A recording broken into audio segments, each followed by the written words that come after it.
महर्षि दयानंद सरस्वती जी ने सत्यार्थ प्रकाश की रचना की है और हम सभी प्रतिदिन नियमित रूप से इसका स्वाध्याय करते हैं। आज चतुर्थ समुल्लास अर्थात चौथा समुल्लास है। इसमें कहा कि समावर्तन, विवाह और गृहाश्रम विधि, इसको इसमें कहा जाएगा। अथ समावर्तन विवाह गृहाश्रम विधिम वक्ष्यामः। कहते हैं कि वेदानधीत्य वेदं वापि यथाक्रमम् अविप्लुत ब्रह्मचर्यो गृहस्थाश्रम माविशेत।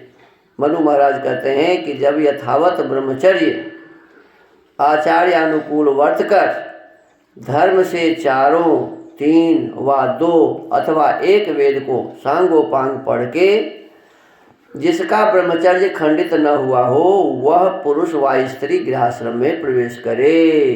देखो कितनी बड़ी बात है। कल भी मैंने बताया था कि प्रतिदिन नियमित रूप से हमें इस बात का अभ्यास कराया जाता है कि कोई भी ब्रह्मचारी बहुत ही संयम से रहे, ठीक से रहे, उसका किसी भी परिस्थिति में ब्रह्मचर्य का नाश न हो। और इस प्रकार कम से कम 1 वेद का अंग और उपांग सहित यदि वह स्वाध्याय कर लिया, पढ़ ले, तब विवाह करने का अधिकार मिलता है। आज तो दुर्भाग्य है कि कोई कसौटी विवाह की है ही नहीं।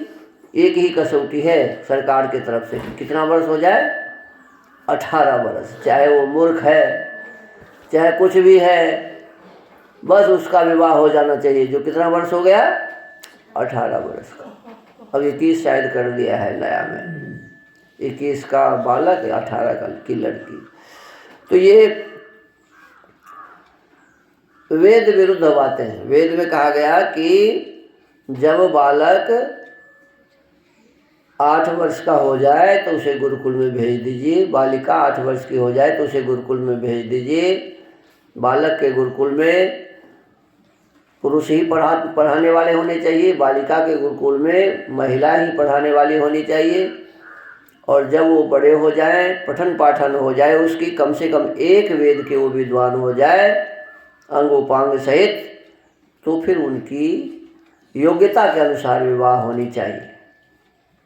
ऐसा न हो कि विदुषी तो है 4 वेद जानने वाली और विद्वान है 1 वेद जानने वाला और उसकी शादी हो जाए, तब भी अव्यवस्था होगी। अब इसको ऐसे समझ लीजिए कि कोई 10वीं पास है और कोई MA पास है, तो MA पास और 10वीं पास में अंतर होगा कि नहीं होगा? और उसकी सोच में, उसके विचार में अंतर होगा ना, तो सम बराबर नहीं हुआ ना। तो कोई 1 वेद जानता है, कोई 4 वेद जानता है, तो दोनों के ज्ञान में अंतर होगा ना। तो इसी प्रकार से योग्यता के अनुसार जिसकी शिक्षा दीक्षा बराबर हो, समझदारी बराबर हो, तो ऐसे लोगों का आपस में विवाह होना चाहिए। इसमें कहते हैं कि जिसका ब्रह्मचर्य खंडित न हुआ हो, कम से कम 1 वेद सांगोपांग पढ़ा हुआ हो, तो फिर उसे गृहाश्रम में प्रवेश करने का अधिकार है।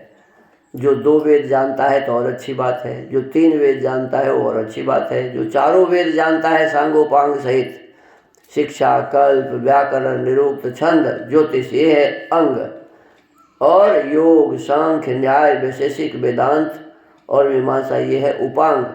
तो यह अंग और उपांग सहित जो ऋग्वेद, यजुर्वेद, सामवेद और अथर्ववेद, इन चारों वेदों को, या इनमें से 3 वेदों को, या इनमें से 2 वेदों को, या कम से कम 1 वेदों को जानता है, तो वह गृहस्थ में प्रवेश कर सकता है। अब जो गृहस्थ में प्रवेश करने की योग्यता जिसको हो गई, अब उसे क्या करना चाहिए? तो लिखा है कि समावर्तन संस्कार करना चाहिए। आगे कहते हैं, तं प्रति तं स्वधर्मेण ब्रह्मदाय हरं पितुः स्रग विनं तल्प आसीन मरहयेत प्रथमंगवा। ये भी मनु जी का श्लोक है। जो स्वधर्म अर्थात यथावत आचार्य और शिष्य का धर्म है, उससे युक्त पिता, जनक व अध्यापक से ब्रह्मदाय अर्थात विद्या रूप भाग का ग्रहण और माला का धारण करने वाला अपने पलंग पर बैठे हुए आचार्य का प्रथम गोदान से सत्कार करे, वैसे लक्षणयुक्त विद्यार्थी को भी कन्या का पिता गोदान से सत्कृत करे। अब ये विवाह जब होगा तो किस प्रकार से विवाह करना चाहिए, उसमें कैसे उसका सत्कार होना चाहिए ब्रह्मचारियों का, गृहस्थी जो गृहस्थ बनने जा रहे हैं उस विद्वानों का, तो इसमें लिखा है कि माता पिता गाय आदि के दान से सत्कार पूर्वक उसका विवाह करें। एक बात इसमें कहा कि विद्या रूप भाग का ग्रहण और माला का धारण करने वाला आचार्य। माला का धारण करने वाला आचार्य, इसका क्या मतलब होता है? यानी हम लोग जो कंठी माला लेते हैं इसका ये मतलब होता है क्या? देखो, विद्या ही माला है। विद्या क्या है जी? अनेक प्रकार की विद्या जो हम धारण करते हैं वही माला है, ऐसा हमें समझना चाहिए।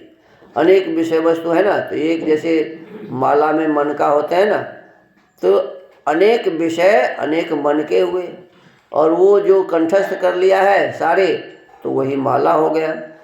अर्थात जो विद्वान हैं, जो हमारे बीच में बैठे हैं, अनेक प्रकार के विद्याओं से युक्त हैं, उनका जैसे हम सत्कार करते हैं, इसी प्रकार से विद्वान व्यक्ति जब विवाह करने जाए तो उनके सास ससुर इसी प्रकार से उनका सत्कार करे, ऐसा लिखा है।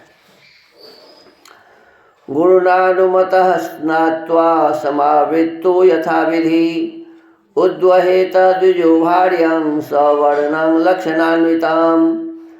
गुरु की आज्ञा से, गुरु की आज्ञा ले स्नान कर गुरुकुल से अनुक्रम पूर्वक आके ब्राह्मण क्षत्रिय वैश्य अपने वर्णानुकूल सुंदर लक्षण युक्त कन्या से विवाह करे। अब देखो इसमें क्या लिखा कि ब्राह्मण ब्राह्मणी से, क्षत्रिय क्षत्रिया से, वैश्य वैश्या से, अर्थात अपने वर्णानुकूल जिस वर्ण की योग्यता उसे प्राप्त है उस वर्ण की योग्यता वाली कन्या से विवाह करे। ऐसा न हो कि ब्राह्मण कर ले क्षत्रिया से और क्षत्रिया कर ले ब्राह्मण से, ऐसा नहीं होना चाहिए। वैश्य कर ले ब्राह्मण से, ऐसा नहीं होना चाहिए। ये अनुकूल नहीं होगा, ये क्या होगा? प्रतिकूल होगा। तो इसीलिए जिस योग्य बालक है उसी योग्यता वाली बालिका को खोजना चाहिए। जिस योग्यता वाली बालिका है उसी योग्यता वाली बालक को खोजना चाहिए, माने वर वधू को खोजना चाहिए। तो कहते हैं वर्णानुकूल सुंदर लक्षण युक्त कन्या से विवाह करे। असपिंडा च या मातु रसगोत्रा च या पितुः सा प्रशस्ता द्विजातीनां दार कर्मणि मैथुने। जो कन्या माता के कुल की 6 पीढ़ियों में न हो। देखो ध्यान दो, हे बालक, क्या कहा? जो माँ के 6 पीढ़ियों में न हो। अब जो लड़की मेरी जैसे माँ है, अब माँ की भी माँ होगी, उनकी भी माँ होगी, उनकी भी माँ होगी, इस प्रकार से 6 पीढ़ी तक यदि आपके किसी माता के खानदान में की लड़की है तो उसके साथ विवाह नहीं करना चाहिए। तो कितनी सावधानी है।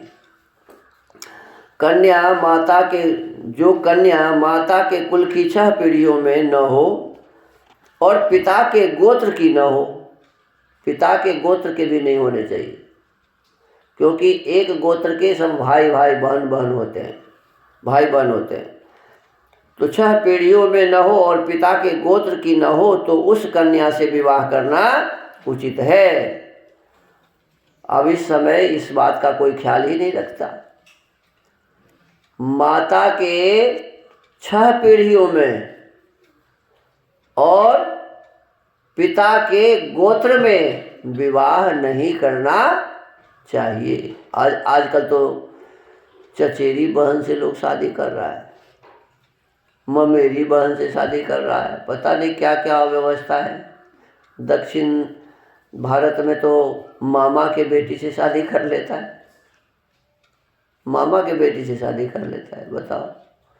तो ये सभी अव्यवस्थाएं हैं, ये व्यवस्थित बातें नहीं है। तो इसमें कहा गया कि माँ के 6 पीढ़ी और पिता के गोत्र में विवाह नहीं होना चाहिए। इसमें इसका प्रमाण दिया है, इसका यह प्रयोजन है कि परोक्ष प्रिया एव ही देवाः प्रत्यक्ष द्विषः, इस शतपथ ब्राह्मण के वचन है। कहते हैं कि यह निश्चित बात है कि जैसी परोक्ष पदार्थ में प्रीति होती है वैसी प्रत्यक्ष में नहीं। जो हमारे सामने बार बार हमेशा है उसमें उतना प्रेम नहीं होता। वही चीज़ यदि बात दूसरी जगह है तो उसमें प्रेम होता है। कहते हैं जैसे किसी ने मिस्री के गुण सुने हो और खाई न हो तो उसका मन उसी में लगा रहता है। जैसे किसी परोक्ष वस्तु की प्रशंसा सुनकर मिलने की उत्कट इच्छा होती है, वैसे ही दूरस्थ अर्थात जो अपने गोत्र व माता के कुल में निकट संबंध की न हो उसी कन्या से वर का विवाह होना चाहिए। अब यहाँ 2-1 बातें बताते हैं। कहते हैं कि निकट और दूर विवाह करने में क्या गुण है और क्या दोष है। यदि मान लीजिए हम निकट में विवाह करते हैं तो उससे क्या दोष होगा, और दूर विवाह करते हैं तो इससे क्या लाभ होगा, इस बात को बताया जाएगा। तो आज सत्यार्थ प्रकाश के स्वाध्याय के क्रम को यहीं विराम देते हैं। ओम।